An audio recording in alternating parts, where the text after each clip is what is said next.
Welcome to another session of RM Smart Investing, our Wednesday's class. I hope all of you have had a wonderful week so far and looking forward to have even better days ahead. So this week, what I wanted to speak about is with the way the markets have been, especially with NASDAQ and the technology to be more precise. We've had the worst start, one of the worst starts ever for the NASDAQ. And obviously we've been down, we've been in a bear territory. So why should we pay attention to growth and momentum at this moment while the value finally has come into favor? And so I want to dive into that and use one of my favorite screens and ideas that I've used since 1980s, dive in a little deeper, how it started, who was the founder, and find out how we can actually make sense of this. I have a screen for it. So let's first start why right now, with the growth out of favor, momentum out of favor, we should pay attention to this. So one of the things we've been hearing about with the, definitely we know the quantitative easing had ended. And now we are in the start of quantitative tightening. We know the interest rates are going up, not only in the United States, but globally. So the central banks are very much involved. So the question is whether we're going to have the continuation of inflation, whether we'll have stagflation, what is happening with the job markets, what is happening with the growth, and will we have a recession? So with that in mind, what I wanted to do this class is just offer you preparation. It's like a heads up. Understand, when that moment comes, you have all your itinerary and you're ready to go shopping, as they say. So why we have to pay attention to growth at this moment, if there's going to be a recession ahead. So this is a study done September 3rd by Putnam Investments. So I thought to share with you. And what they did, they went back to most recent recessions. They were in the middle of a pandemic recession, which was a very different kind of recession. And so they took into consideration what we had in 1980, 82, 91, 2001, and 2009. So what they found out, actually, when we think about slowdown, we think of a slowing of the growth, and you would think naturally we would look for value. We look for places that, that offer us discounts, and that's where the money should be. But they found out the growth tends to outperform value in 12 months prior to a recession trough, to the trough of the recession. So, and as the economy exits the recession, then value starts outperforming the growth they found out for the next 5 years. So when we talk about value and growth, we are using the Russell Growth Index versus the Russell Value Index, Russell 1000, I should say, which are the larger cap, rather than Russell, let's say 3000, which is the whole cap. So this is what they found out. They're looking at those, again, the 5 areas that we talked at the times. And that's they're looking at when the recession happened, prior to that, and after that. So one of the interesting things you will notice, yes, the value actually outperformed after, but initially, except you see 2001, which means we had the internet bubble. And it was, NASDAQ was down over 70% from the highs. And it was a bubble burst.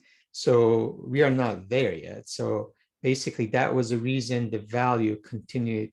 But then look what happened. It was actually for the 6-12 months and 24 to 30 months, they actually underperformed.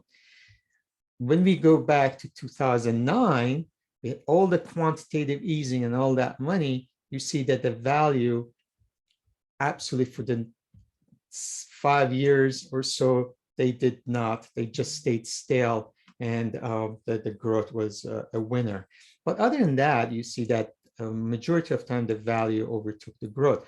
But my question is prior and after. So we're looking at maybe the 6 months to 12 months, you see that the value was underperforming. That meant the growth was performing. Like we can see in July of 1980, for instance, the value was way underperforming by 12 or 13% to growth.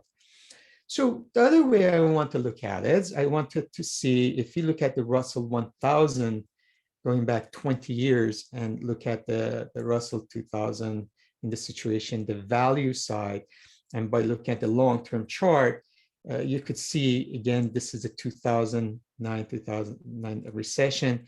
We had a big drop, but for the year 2000, after 2001, we actually outperformed. So that's, again, what was happening. I mean, we performed well. It was what happening again with the internet bubble and what was happening. You can see this is the relative to S&P. So the market was strong, but after the recession of 2009, we have been stale. And you see, we had some growth in 2014, 15, 16 over, but then after 2017, we see we really underperformed the S&P. It's only after pandemic, which we were really going down, again, the growth was outperforming with all that easy money and, you know, the fiscal and monetary funds coming in. So the market's money was going to do most of the growth. But then with the opening of the economy, value came in favor. We had another, again, pandemic scare. And then we came back, and you see for last few months, 6 months, and this year, you see how the value has been outperforming even the S&P. So that has been the favorite thing.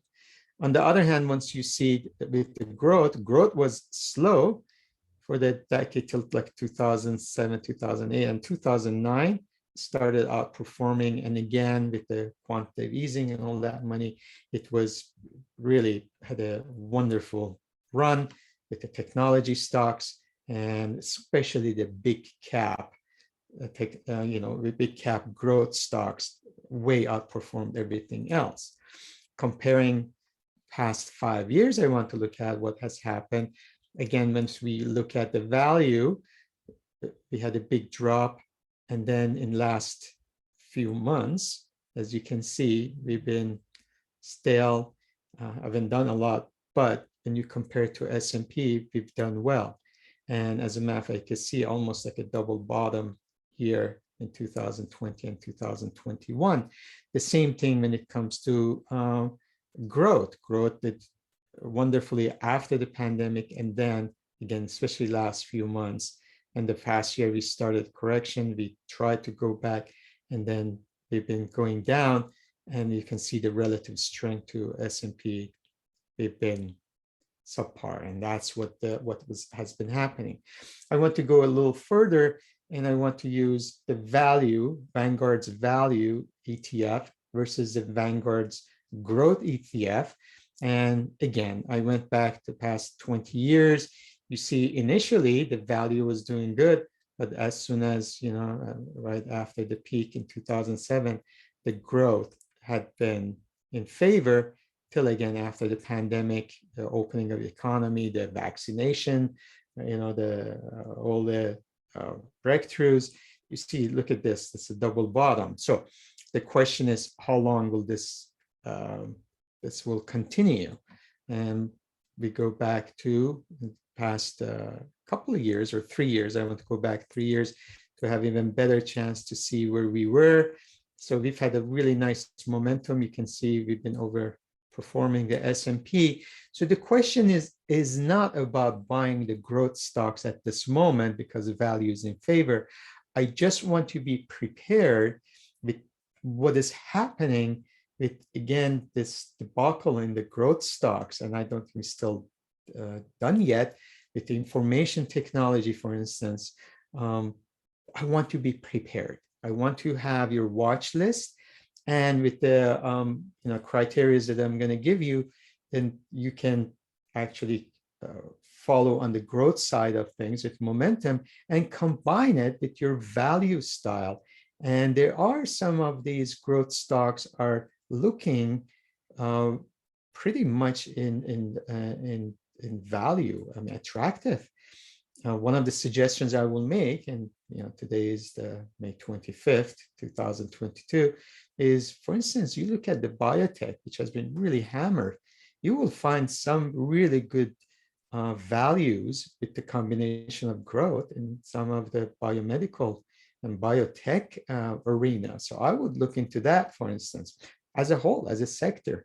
But again, the other ones are still, digesting. So the whole idea of this class is to help you to be prepared for what is coming.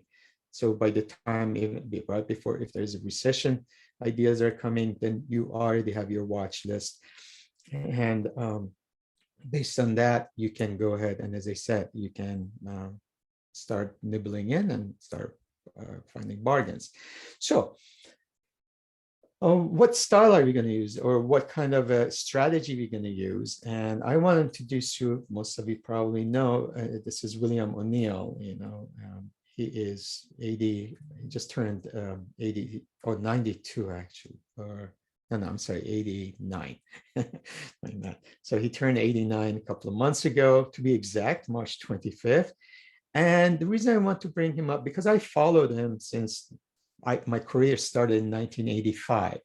So he started his career actually in the 1950s, but he was a 1960s style investor. He started his brokerage firm, Bill O'Neill and Company, in 1963. And then the way I got introduced to him was through Investor Business Daily. So I'm a new kid on the block looking at trading and investing, and everybody talks about Wall Street Journal. So that was a big thing. And here comes someone who's looking at things differently. And he started this paper in 1984.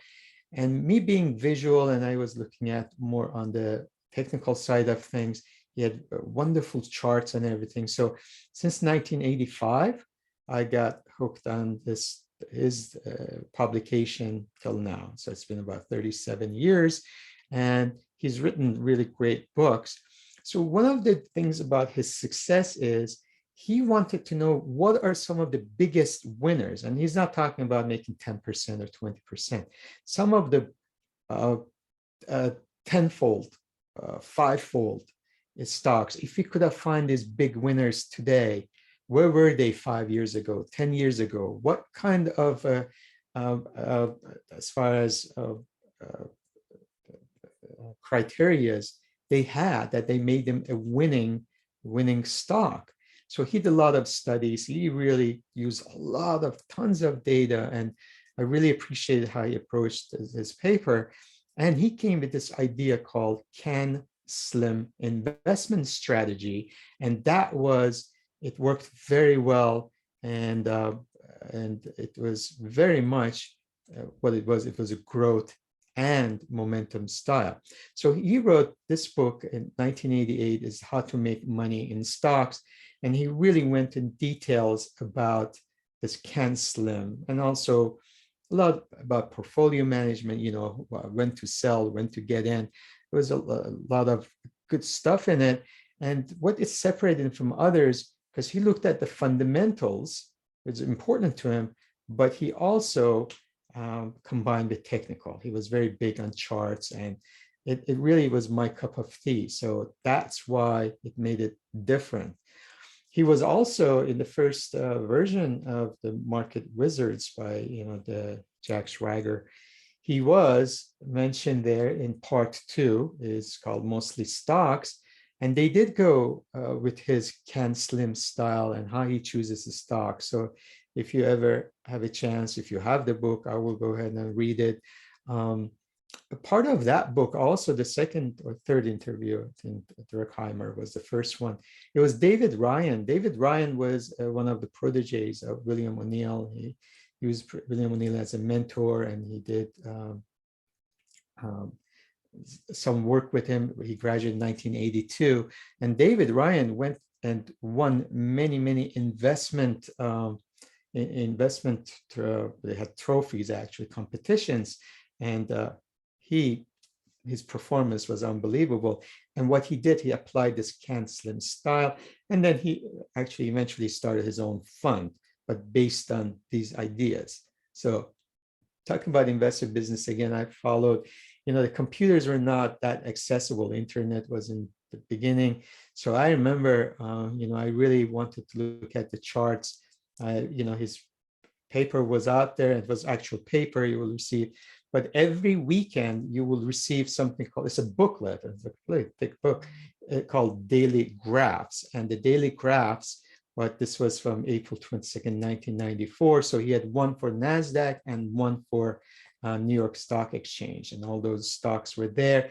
So you could have access to all kinds of a fundamental side of things, their earning growth, what kind of sales, what is the projection for the earnings, to the technical side of things. So one of the examples, for instance, this is Amazon. Imagine Amazon before it started in, I think it was 1998, if I'm not mistaken. This is, sorry if it's not that clear, so I had to scan my booklet. But you could see, looking at the, comparing to the competition, look at the, you have AOL and Yahoo, they're all, the relative strength is 99, and, earning per share. And Amazon was like a C, and it was like the, in 19, this was 1997. There was a projection for 1998, and it was not rated very much. So these are all obviously, pre-split. So it was a split, so it was like at $80. And then probably if this was 2, and look at where Amazon is. So this is how it looked. That's what his booklet was. So let's dive in, talk about what is this CanSlim and what it stands for. As I mentioned, it is more of very much for the growth-oriented stocks, and it is momentum. And Bill O'Neill was very much big believer in American Dream and U.S. companies. He thought there's enough in the United States to invest, so you really don't need to go outside the United States to find any type of a candidates. Remember, he's a 1960s product, and this came in 1980s. So he felt there was good enough. And of course, what happened in 1980s and 1990s, especially with the growth stock. So they did fantastically. So here it is, again, CanSlim, brainchild of William O'Neill. And by the way, he's from Los Angeles. I've met Bill, I think maybe 4 or 5 times. We've talked, and I've gone to his, a couple of his presentations as well. And again, this is his brainchild. So what does that stand for? So we look at the CanSlim. So there's a CAN and there's a SLIM. So the CAN stands for current earnings. So with all the studies he did, he looked at, and he basically found out the best stocks, they have pretty high earnings growth. And he would compare a quarter, let's say the most recent quarter, to a year ago, and he wanted a minimum of 25% quarterly increase. And this was a first. So again, it's like earning per share, and he would have liked to see a continuation of that. He also wanted, because earnings are kind of accounting also, not gimmick, but there's a lot of games mentioning earning. He also liked the sales growth. He wanted to make sure they are 25% in recent quarter over 52 weeks or 4 quarters prior. The annual earnings, he also felt, well, over the year. So now we have momentum in the quarterly and earnings, but what we want to have, we want to have annual earnings of 25% minimum. He would have actually liked to see up to 70% and more. So you could have 50, 70, the more the merrier. So but the minimum is 25% in the past 3 years. And again, put a lot of emphasis on the sales. So we want to be aware of that. So you can't have really very low sales, which is the fuel, the money's coming in, and have like a high earning growth. You know, there could have been a big write-off, could be a depreciation or something, or a big tax deduction. So he wanted to make sure there's a good sales. N stands for new products, new trends, new highs, new management. So some kind of a change. So basically, when we talk about trend, we look at like industry wave. You know, we go back and we think about internet, information technology. We look at, there used to be like nanotechnology. Then the iPhone, and you know, basically we had iCloud. So any type of a new wave, he takes that into consideration. Also new products, and also the new highs. We found out that once stock breaks its new high, it will continue because there's no resistance and it will go up. So the new highs are also important. And again, I mentioned about this technical side of things. He talks about new highs after the, like we talked about last week on the cup with a handle, the saucer double bottom or flat base. So he likes the spacing. The power is accumulating and then there's a breakout, and he liked that. So that's for the N. When we talk about S, is like anything else, it's the supply and demand. So he looks at the charts, he wants to look at the volume, he wants to make sure, I put down at least 40%, but he would actually likes to have, you know, even, you know, more than that. He feels like there's like 4 to 5 stages after the breakout. So if you are early, lucky enough, you go and you have a move, and then there will be another breakout, there will another, consolidation, another breakout. So he feels that after that proper buy point, there should be at least 40% above where it cleared, and then there's that consolidation. The volume also is very important. So he looks at if 50% volume coming when it's the breakout of the higher. So that's like the last 50 days, that 50%. I also mentioned about supply and demand. It's we want to make sure that there are buybacks too, because the whole thing supply and demand, and that's one thing I have to mention also. This CAN-SLIM applies to a lot, but he likes to look at the float. He doesn't want to have a huge float or the shares available, because doesn't want to have, it wants to have enough that what will happen is basically then once the move comes in, there will be more interest with not a huge amount of supply. So the float is important to him. So we don't look at all just these mega caps, for instance. So, and then when you do a buyback, obviously you're reducing the supply. So that was another thing. Now the leadership is, he looks at whether there's like the leaders or laggards. So for instance, when he picked, he looked at in a top industry groups, top fundamentals. He looks at the relative strength, for instance, that's very important. So he wants to look at, even now we talk about momentum, his criteria is relative strength of 85. And let's not, again, we want to be careful. It's not the relative strength index, like the Wilder's, index, which is compares the strength to itself. This is relative strength to the market, which is most likely the S&P 500. He likes to be on the top 85% and more compared to all the, its peers. So basically, that's what he looks at, the composite rating, and want to make sure that they are in a leadership group. As far as institutions, he wants to make sure there is a certain sponsorship. And why is that? Because first of all, institutions, they do a lot of research. So if they're interested in something, they spend a lot of money and they have done their work. On top of that, they're the fuel. They have really controlled, 70% of the activities. So that's why it's important to have some kind of institutional activity. Large could be hedge funds, could be portfolios, could be insurance companies, could be banks.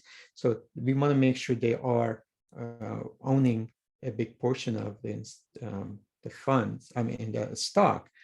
And the way we can find out is through the accumulation distribution rating. And he also have, sponsorship rating. So what he looks at is he wants to have a base, usually about 40 to 50% will be good. 25%, I would say, is the minimum he requires for institutional ownership. But also, we don't want to have too much institutional ownership. Like I've done, if I recall speaking to him, not more than 70%. Because first of all, it doesn't leave much room to have more institutions coming in, but also in the case of, again, distribution, there will be a lot of them distributing. So we want to have room for growth. So something like 40, 50% would be ideal. The other thing he looks at it is not just the quantity, it's not the percentage, but he wants to make sure good funds are owning this. And that's called the quality side of things. And that's why he has this sponsorship rating in a service called IBD MarketSmith. Before, he used to have it available for everything. But even if you look at the paper, you will see that, what kind of a sponsorship. So he wants to have like A and B type of a successful funds owning this, right? So it's the quality of the ownership. The last but not least, which he emphasizes quite a bit, is the market direction. And if you notice, we emphasize, the market takes all the boats up together and brings them down, especially on the down side. Up to 90% of the stocks, as good as they are, they will go down when the markets are down. So he puts a lot of emphasis, and he says, you could have the first 6, but if you don't have this, they are meaningless. So the best buy stock is make sure they're confirmed uptrend. And again, when we talk about strong stocks, the momentum, that helps to find the right candidate. So hopefully that was helpful. So that's the CAN-SLIM. But I want to go one step further. This is O'Neill's itself, this CAN-SLIM rules to remember. So here we are. And again, he doesn't like low price stocks. He thinks, first of all, you want to have, actually, the more the better, because of the institutional sponsorship. And there's a lot more research done in these stocks. So anything under $10 is don't buy cheap stocks. They're mostly on NYSE and NASDAQ. So look for those bases. Buy growth stocks where sales and earnings, again, per share are up 25% for the last 3 years. Sales and earnings per share over the last 2 to 3 quarters should be significantly higher. The same thing with the 25%. Buy stocks with the return of equity. So this is interesting. He pays attention to ROEs 70% or higher, and make sure that the recent quarterly after tax profits margins are improving. Stocks should be in the top 10% of Investor Business Daily, 197. He has 197 industries he follows that he wants to make sure in the top 10%. Buy stock because of its superiority, not because of its dividends or PE. So again, being a growth oriented, he feels that the PE can expand, and as long as there's that growth, it's okay. So he emphasizes on the earnings side rather than the price. Buy stocks with the relative price strength, as I mentioned, strength of 85 or higher. And stocks should trade on average daily volume of several 100,000 shares or more, because we want activity. Learn to read daily and weekly charts and buy from the base, emphasize on the bases. Average up. This is so important, especially with the novice investors. We like to think, can we find something cheap, so let's buy more and more as it goes down. No, you want to average up. And he's very strict about his stop losses at 8%. Write down your sell rules before you buy, before you enter. Ensure that 1 or 2 great performing mutual funds have purchased the stock in the last reporting period. Still applicable, not the way they extend that when he started it. So basically, you want to have that quality. And we have we have Investors Guru, like for instance, the Guru site. You can see some of the big hedge fund managers, what they're doing. So that would be another help you could go through. The company should have something new as a catalyst. Again, that stands with the N. The general market should be an uptrend. Don't be jack of all trades, stick to your stock. So this is his old-fashioned style. And one thing I would say that he's really come a long way. He did not believe in like a digital paper. Now he is very much, everything is on the computer. He didn't have a very good website initially, believe it or not, but he's done a lot. And he does have a very good section on international investing. So he's come a long way. He says stick to US stocks because of familiarity, but he also, we are very much global. So he very much interacts with all the companies. They're very much interrelated. Look for entrepreneurial companies where management owns stock. He's very big on IPOs and other things, and it's a very important thing. Read Investors Corner and Big Picture on Investor Business Daily. Watch for companies that announce they are buying back 5 to 10% of their stocks, and that goes back as far as the supply and demand. Don't try to buy stock again on the way down. So one of the interesting things said that it's one of the great paradoxes of the stock market that what seems too high usually higher, and what seems too low usually goes lower. So please pay attention to that. So sometimes we think we found a bargain and then it keeps going down. So that's what he emphasizes, the basis. And sometimes you think, oh, something's so expensive. Just go back from 2009, 2010 on and look at some of these mega cap stocks and tell me every new high became another new high and another new high. So, you know, new highs continue. So that's what he emphasizes again, based on the growth side of things. Now, this is from the Investor Business Daily itself, 10 secrets to success from Investor Business Daily. I thought to share this with you. How you think is everything. Always be positive. Think success, not failure. Beware of negative environments. Decide upon your true dreams and goals. Write down your specific goals and develop a plan to reach them. Take action. Goals are nothing without action. Don't be afraid to get started. Just do it. Never stop learning. Go back to school or read books, get training and acquire skills. Be persistent and work hard. Success is a marathon, not a sprint. Never give up. Learn to analyze details. Get all the facts, all the input. Learn from your mistakes. Focus your time and money. Don't let other people or things distract you. Don't be afraid to innovate. Be different. Following the herd is a sure way to mediocrity. Deal and communicate with people effectively. No person is an island. Learn to understand and motivate others. And the last but not least, be honest and dependable. Take responsibility. Otherwise, number 1 to 9 won't matter. And when he talks about honest, I would definitely say honest with yourself. Honestly. All right. So I hope you have, a good understanding of what Ken Slim is. So what are some of the sources? Now we have this. It's the easiest one would be you can go to investors.com. They have an IBD 50, which meets his criteria. And he also has, like for the small caps, the same, but this IBD 50 is one way of finding some of the candidates. And the second one, you can also do screening.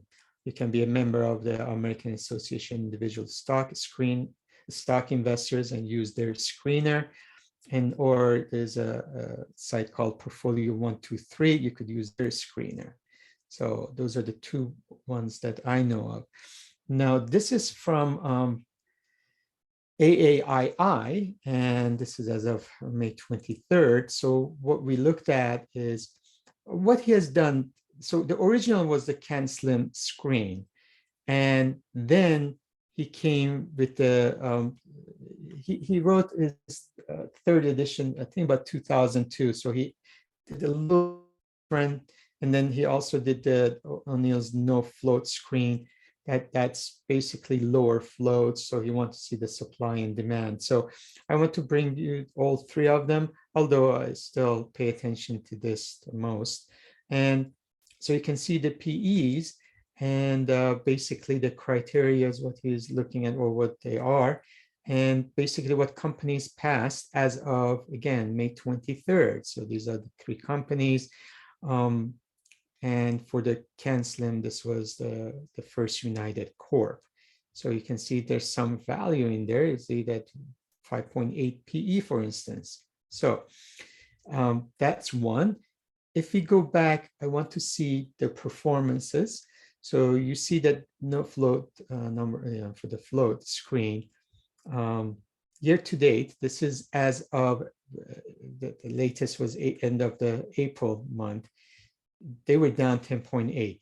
But since inception, they've been up 14%. For 10 years, they've been averaging 9.6, and S&P has been averaging 10.8.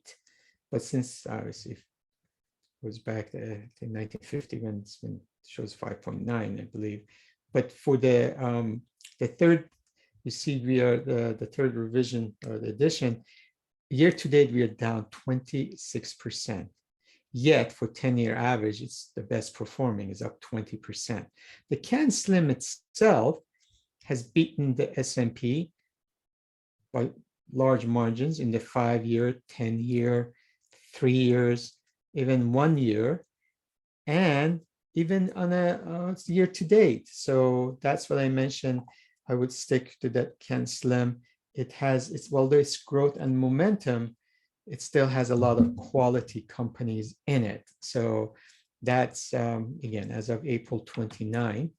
So when we look at this strategy, you see this is the CanSlim screen, and basically has outperformed the other ones. Now, this is S&P here since 1998 or 1997. We started that. And here is the performance. So you can see, for instance, the third edition been very volatile, but yet the CanSlim has done well. But we are downtrend right now a little bit because of the way the markets are. A little more information as of April 29th. As I mentioned, they've done since inception 19.9%. At the same time, when we go back, it's done 14% better. Year to date, they're down 0.6%. They're 2.2% better. 5 years, 11.5%. 10 years, 13.7. 20 years, 15.9. So that's why I want. So if you can have this and combine it with some of your own understanding, so you have the candidates and then see if they're worthwhile, I think it would be a really good thing to have a watch list for yourself to see these are the future winners. So it's not just for the next 6 months or year. A lot of these, they continue winning. This is the IBD 50 from Investor Business Daily as of May 24th, 2022. I just want to show you the top 12. So these are some of the companies. You see a few of them in energy, obviously, because of the industry, the sector, they're all strong. So basically, this is what you get. And one of the things you will notice is like I chose like the Pioneer Natural. You see how their relative strength is 98. So they're beating 98% of other stocks. You see that they're as far as the group strength, they are A+. We also see that accumulation, they are B+. So it's all green. So when we look at supply and demand, it's all green. We look at the fundamentals. That's what I like. It combines fundamentals, which is the earnings side of things. And we look at the chart, and he gives us, the base, the breakouts. And then we have the classic charts of a saucer or a cup with a handle. And so if you go back here, you notice that you can trade IB50 in just one transaction with Innovator Capital Management. And there's an ETF for this called FFTY. So This is FFTY. They have about 133 million. They've been in inception since April 9th, 15th. Now, they have not done lately, especially as well as they should. So it is, they take all the 50 stocks. So it is one ETF, but I would, especially at times like this, I would be a little wary to get involved with them. But as I mentioned, once that growth and momentum comes in style and you're prepared, this might be one thing you could do, get this ETF. Obviously, it's all in the United States. I mentioned he's very much United States. You see the energy is the biggest holding in the process industries. This is from the ETF.com, and there would be a little, so Pioneer is second by 3.66%.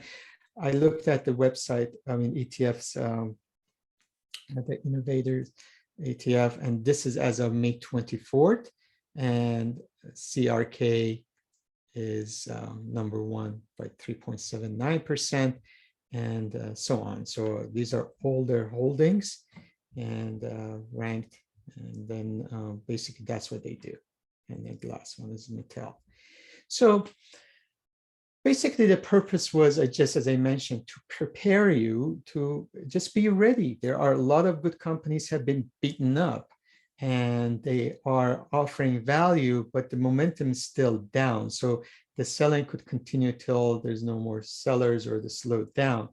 By having this criteria, you can approach it two ways. Whether you could approach it from screening point of view, finding the companies. On the other hand, maybe you have the companies and you want to see, let me see if this is, has that growth potential. Is this a good company? Does that meet CAN-SLIM criteria? Then by marrying two, then you're pretty positive, then you have made a good choice. As I mentioned, again, Bill O'Neill is very much domestically, but he's been opening up. So it is something that he's opened up for global companies as well. Although a lot of companies you see, they are obviously all listed here. There are times that there's like, you could find ADRs, but he also has, some of the top 10, for instance, international companies. So there's a lot in his paper. It's I would really encourage you to take a look at Investor Business Daily. I used to be, again, collect their papers, and after a while I would rip through them, pick some of my favorite things. And thank God, 15, 20 years ago, he came with actually a book, compilation of all the articles that I had ripped, the charts. So it really helped me. So he's got quite a few publications. But with that in mind, I hope this was helpful. It was something that I want to share with you ahead of time rather than after the fact. So, I want to make sure you're prepared for any type of opportunity coming your way. So with that in mind, I thank you. And we can open up for any type of questions and comments that you have.